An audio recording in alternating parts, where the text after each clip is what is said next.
The light hidden in shadows, why the darkest souls are often the brightest beacons. Have you ever wondered why the most wounded, the most broken, and the most misunderstood among us seem to carry a power that others can't touch? Why is it that the ones who have walked through the deepest darkness often emerge with eyes that see straight into your soul? Today we dive into the mystery of the dark chosen ones, those rare souls who, despite their shadows, or perhaps because of them, have been chosen by the divine not to preach on pulpits, but to walk among us as silent warriors of light. These are not your typical saints. These are the ones who have tasted hell and returned with the codes of heaven. And whether you realize it or not, you might be one of them. Click subscribe to this channel to get more profound spiritual lessons.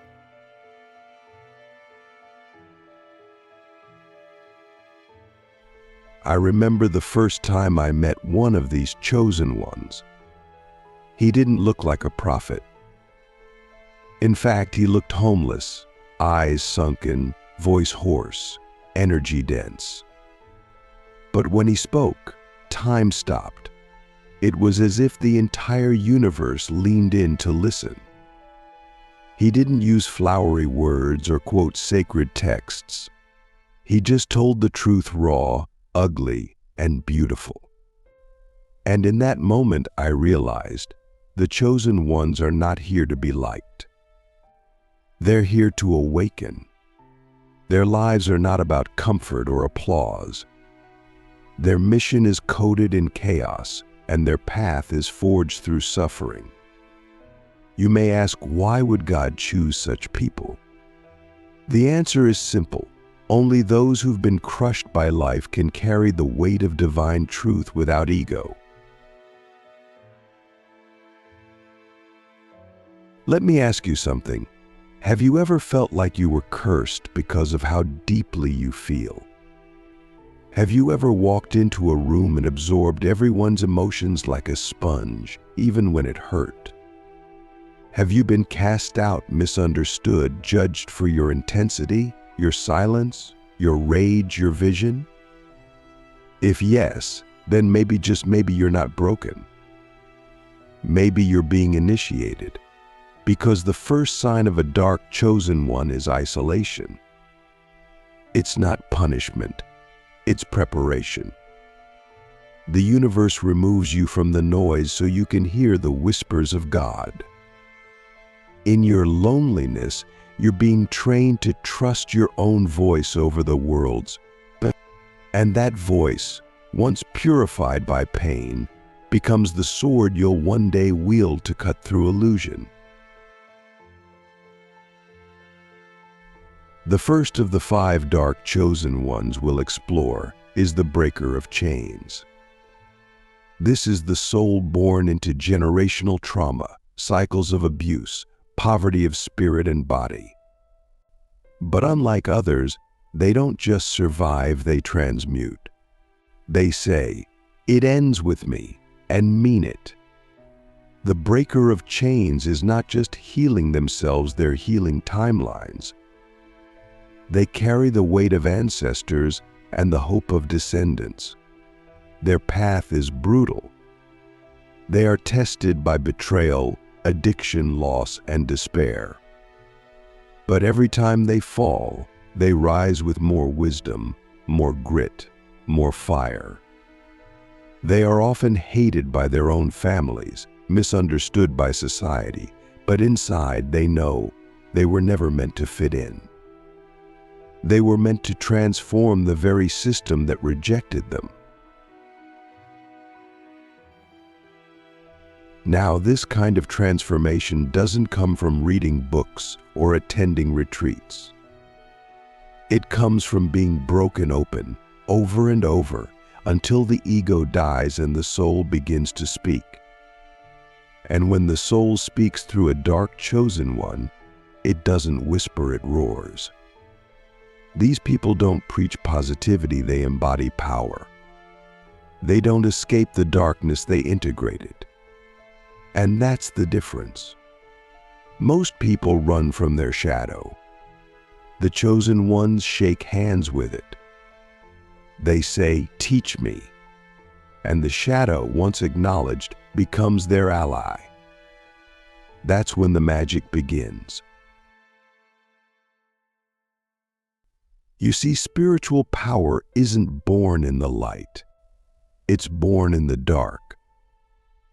The cave where you think you've been buried is actually the womb. And what grows in that womb? A being who sees through illusion. A being who no longer fears rejection, because they've already faced the ultimate rejection, being unseen in a world that fears depth. The second dark chosen one is the seer of truth. This person has the gift of divine sight, not with their eyes, but with their soul. They see behind masks, behind words, behind appearances. They walk into a room and feel the lies vibrating. They speak truth that cuts through societal programming like a blade. But this gift comes with a cost. They're often labeled as paranoid, aggressive, or rebellious. But in reality, they're just awake. And when you're awake in a sleeping world, you'll be called crazy until the day others begin to stir. I ask you now, are you willing to be misunderstood for the sake of truth? Are you willing to lose everything to gain your soul? Because that's what it takes. The path of the chosen one is not glamorous.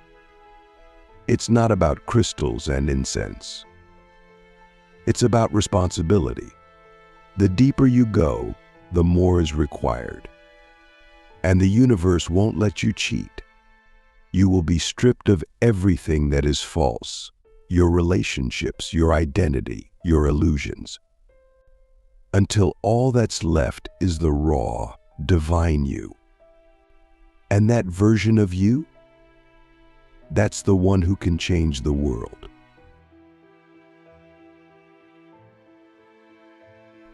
The third dark chosen one is the silent warrior.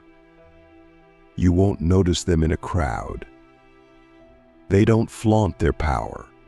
But when they move, reality shifts. Their presence is their message. They've mastered their inner world so deeply that chaos outside doesn't shake them. They've fought battles you'll never see, in dimensions you can't name. They don't seek followers. They seek truth. They don't argue. They embody. And when they speak, it's with a calm that silences storms. These are the ones who've died 1,000 ego deaths. They've faced their shadows in silence, without applause. And in that silence, they've become dangerous not to people, but to illusion. They carry a frequency that dissolves lies. That's why the world fears them, and why the divine trusts them.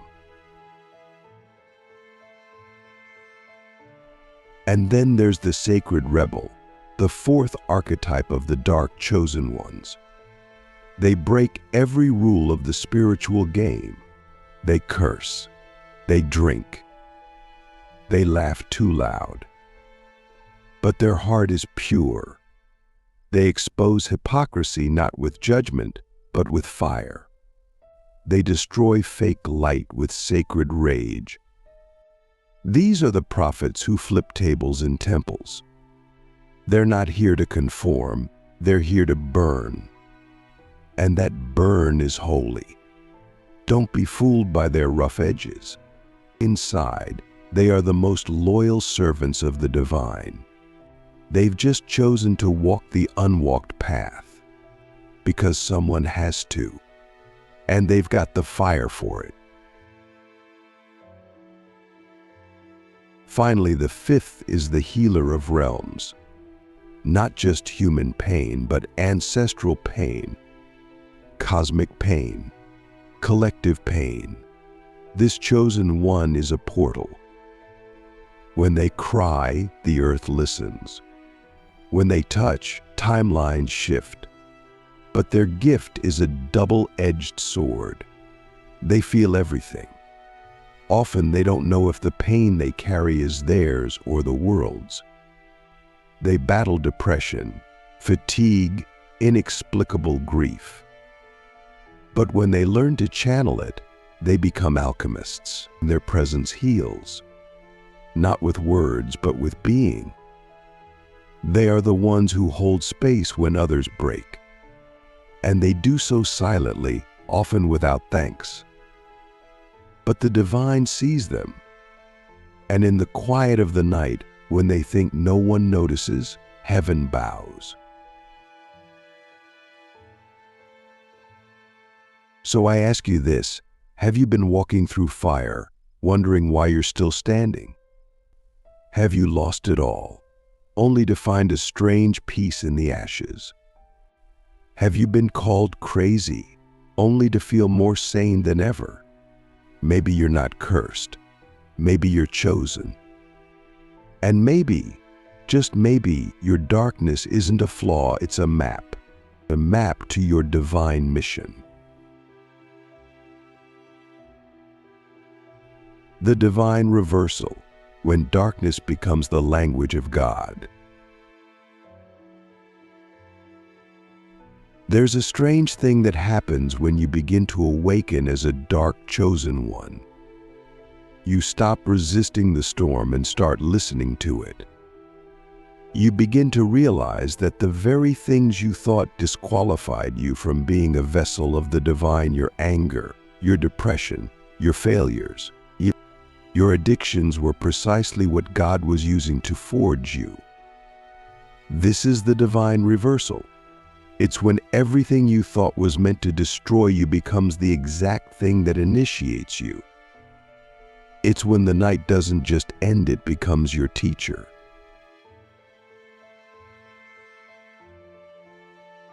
Imagine this. What if your trauma was not a curse, but a calling?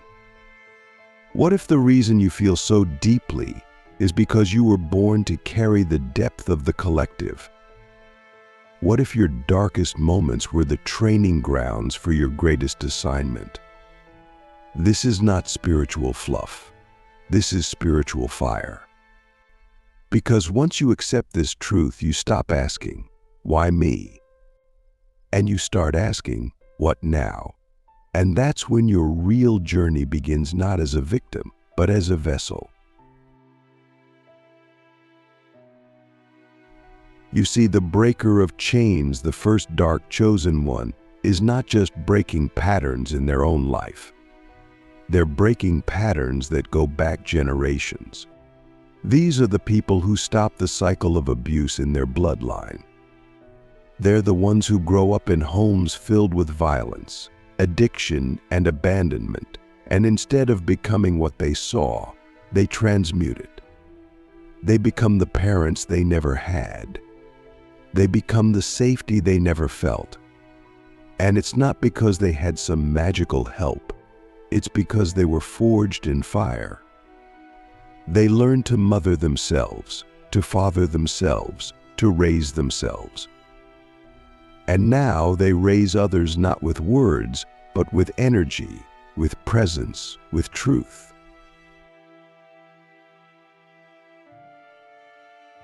But this path doesn't come with applause. It comes with shadows. The breaker of chains is often the black sheep, the scapegoat, the one everyone blames because they refuse to play by the old rules. But here's the secret. The black sheep is usually the white light hidden in disguise. And when that sheep finally realizes their power, they don't just leave the flock, they lead it. Not with force, but with frequency. The seer of truth, our second chosen one, lives a life of paradox. They are both cursed and blessed by their vision. To see behind the veil is not easy. It means you can no longer pretend. You can't ignore lies. You can't stay in fake relationships. You can't work in environments that kill your soul. You see too much, and this sight often leads to isolation. But eventually, the seer realizes that their isolation is not loneliness, it's consecration. They are being set apart, not for punishment, but for purpose. Because when the time comes and the world is ready, the seer will speak, and what they say will not just heal, it will awaken. Have you ever felt like you were born into a lie? Like everything around you, politics, media, even religion, was some kind of performance? That's the mark of the seer. You don't swallow narratives just because they're popular.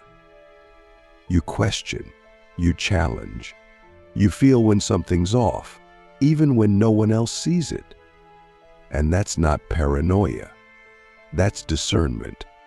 That's the divine sharpening your inner compass. And one day that compass will guide others home. Now let's talk about the silent warrior. This is the one who walks through hell and says nothing. Not because they're weak, but because they've learned that true power doesn't need to shout. The silent warrior has suffered in silence. They've held grief that would break most people. They've prayed in the dark with no reply. They've shown up for others while bleeding internally. And yet, they endure. Why? Because their strength isn't emotional, it's eternal. They don't just believe in God, they embody God. Not through doctrine, but through discipline, through presence, through stillness. The silent warrior teaches us that you don't have to be loud to be powerful. You don't have to be seen to be significant. Sometimes the greatest revolutions happen in silence, in the way you choose peace over revenge, love over fear, discipline over chaos. And when the world collapses, it's the silent warriors who others turn to, because they are the calm in the storm, the still point in a spinning world. Their power is invisible, but undeniable. Then there's the sacred rebel. Oh, the world misunderstands this one the most. They are called sinners, heretics, troublemakers. But in heaven, they are beloved. Why? Because they challenge the false light. They expose the illusions of empty morality, of performative spirituality, of ego disguised as enlightenment. The sacred rebel is not here to follow the rules, they're here to rewrite them. These are the prophets who scream in the wilderness. The ones who aren't afraid to confront corrupt systems, even if it costs them everything. You'll find them in music, in art, in protest, in comedy. They use whatever weapon they can, whether it's fire or poetry, to shake the sleeping awake. But here's the thing. Their rebellion is sacred because it's rooted in love. They don't tear down to destroy. They tear down to rebuild.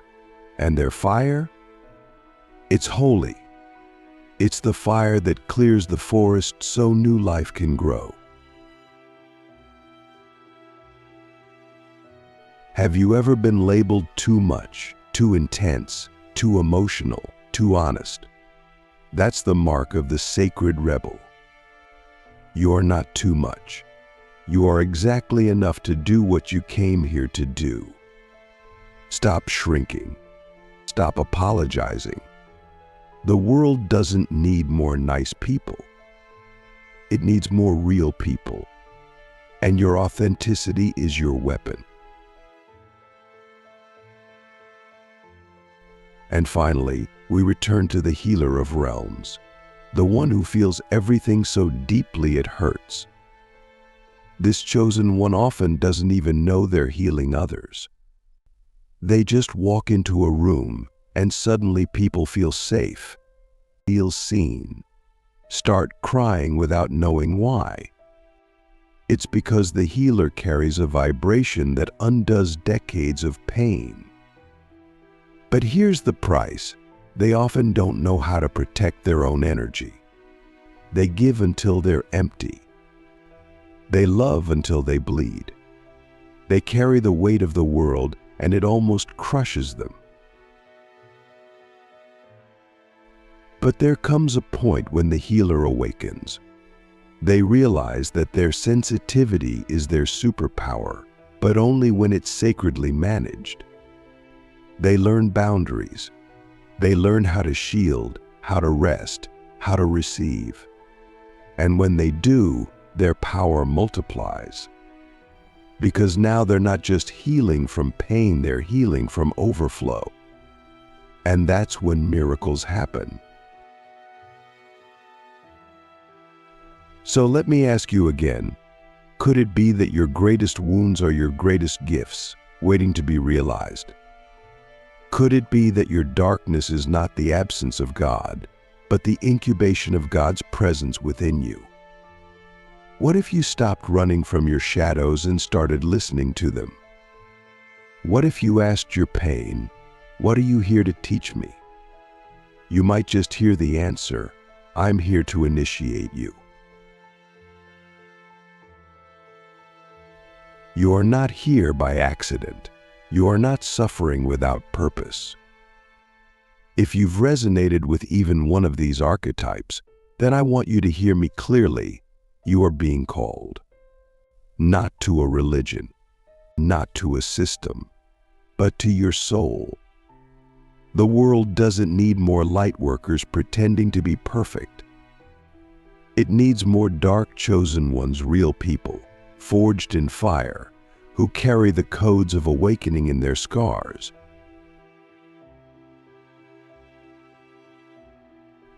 And if you're still here, still listening, still breathing, then it means your mission is not over. It means you've been chosen, not because you're better, but because you're ready. The sacred path of pain, why the wounded become the warriors of light. There's a hidden truth that most never speak aloud. God doesn't always choose the perfect, the holy, or the pure. Sometimes God chooses the forgotten, the fallen, the flawed. Why? Because when divinity hides inside darkness, only the brave dare to seek it. And the dark chosen ones, they are the seekers who didn't turn back. They walked through fire, not with certainty, but with willingness. Willingness to be reshaped, to be dismantled, to be reborn. By now you may have started to feel a strange recognition stirring inside you. A quiet voice saying, "This is me. This is the life I've lived." If so, don't ignore it. That voice is ancient. It's the voice of your soul remembering why you came here. Because the path of the dark chosen one isn't something you choose. It's something you remember. And once remembered, it can no longer be denied. I want to speak to the pain now. The pain that shaped you. The pain that no one saw. The pain you had to swallow in silence. That pain, it wasn't sent to destroy you. It was sent to awaken you. It carved out a space in you so deep only God could fill it. And when He did, you became something the world couldn't explain. a paradox, a contradiction, a soul that shines with divine light but speaks the language of the wounded. That's your power. That's what makes you dangerous to illusion and precious to the divine. Let's go deeper into each archetype now, not just as symbols, but as real-life embodiments of sacred purpose. Take the breaker of chains again. This is the soul who has lived lifetimes inside oppression, emotional, cultural, spiritual. They may have endured violence or betrayal from their own bloodline. They may have been the child who had to parent their parents, but something inside them refused to surrender. It wasn't pride, it was purpose. A quiet knowing that I wasn't born to repeat this. I was born to end it. And so they do, through therapy, through spiritual practices, through radical forgiveness. Not because they want to be better than their family, but because they know someone has to step forward. Someone has to clear the karma. Someone has to be the bridge. And that someone is them. But the road is lonely. The breaker of chains often feels like an alien. They don't relate to others their age. They crave depth, silence, meaning. They're drawn to ancient wisdom, even as the world distracts itself with noise. And often, they break down before they break through. Depression, isolation, identity crisis, it all comes. But eventually they rise, and when they do, they become unshakable, because they didn't just survive, they alchemized. Now consider the seer of truth. This archetype is often born with heightened sensitivity. As children, they see things others don't. They feel the energy behind words. They sense the tension behind smiles. But in a world that values masks, this ability is often punished. Don't be so sensitive. Stop overreacting. You're imagining things. So the seer learns to doubt themselves. They silence their intuition. They conform. But life doesn't let them rest. The truth keeps knocking. The illusions keep breaking. And eventually, they surrender to the gift. And when they do, they become mirrors. Standing before them, people feel exposed not because the seer is judging, but because their very presence reflects what others are avoiding. But with great sight comes great responsibility. The seer must learn discernment. Not every truth must be spoken. Not every vision must be shared. They must learn to balance their inner knowing with humility and timing. And when they do, they become divinely surgical, able to cut through decades of delusion with a single sentence. These are the healers who don't sugarcoat.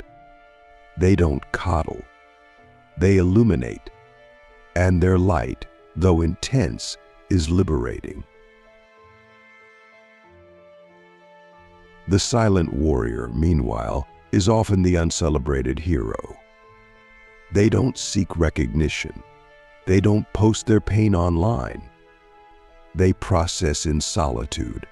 They master themselves in silence. They are the friends who hold space without needing to fix you. They are the mentors who guide you without needing your loyalty. Their power is invisible but felt. And because they've seen the darkest parts of themselves, they have nothing left to prove.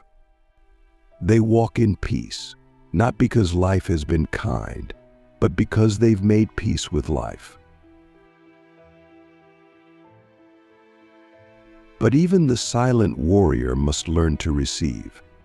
Because silence, when not sacred, becomes suppression. And healing, when not shared, becomes stagnation.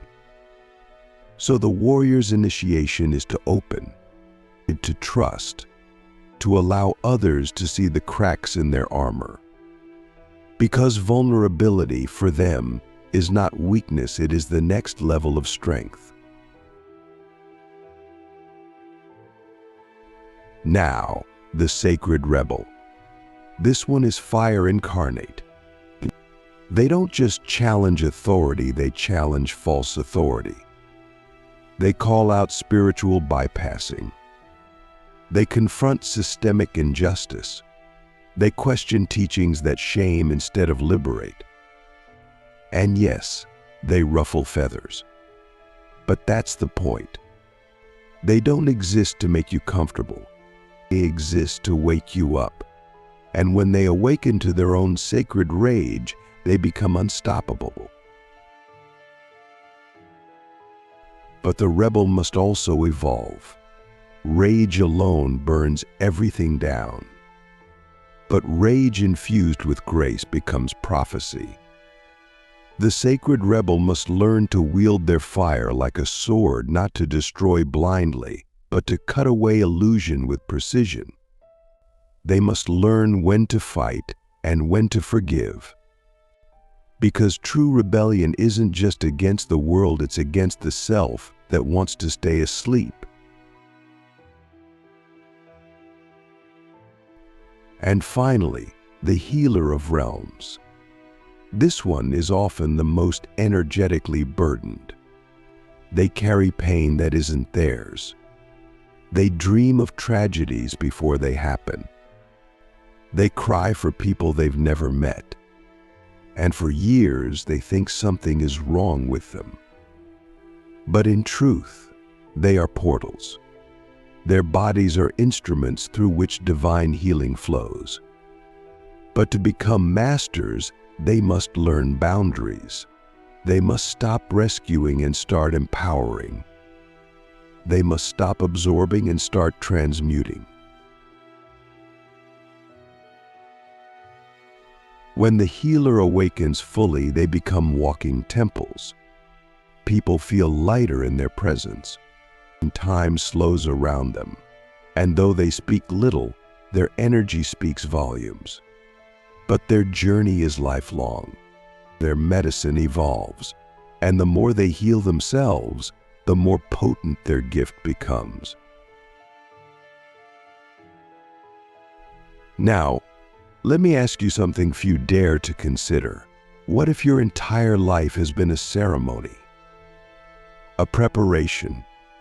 What if every heartbreak, every rejection, every dark night of the soul was not a detour but a design? What if your pain was the price of admission into a sacred lineage of souls chosen not to escape the world, but to transform it from within? If you feel this in your bones, then you already know you are not meant to be ordinary. You are not here to live a small life. You are here to embody the divine in a way that most people will never understand. And that's okay, because dark chosen ones are not here to be understood. They're here to be remembered by those brave enough to awaken. So stop hiding. Stop waiting for permission. Your scars are sacred. Your voice is necessary. Your presence is prophetic. And if the world isn't ready for you, then make it ready. Because when the dark chosen ones rise, they don't just change lives, they shift timelines.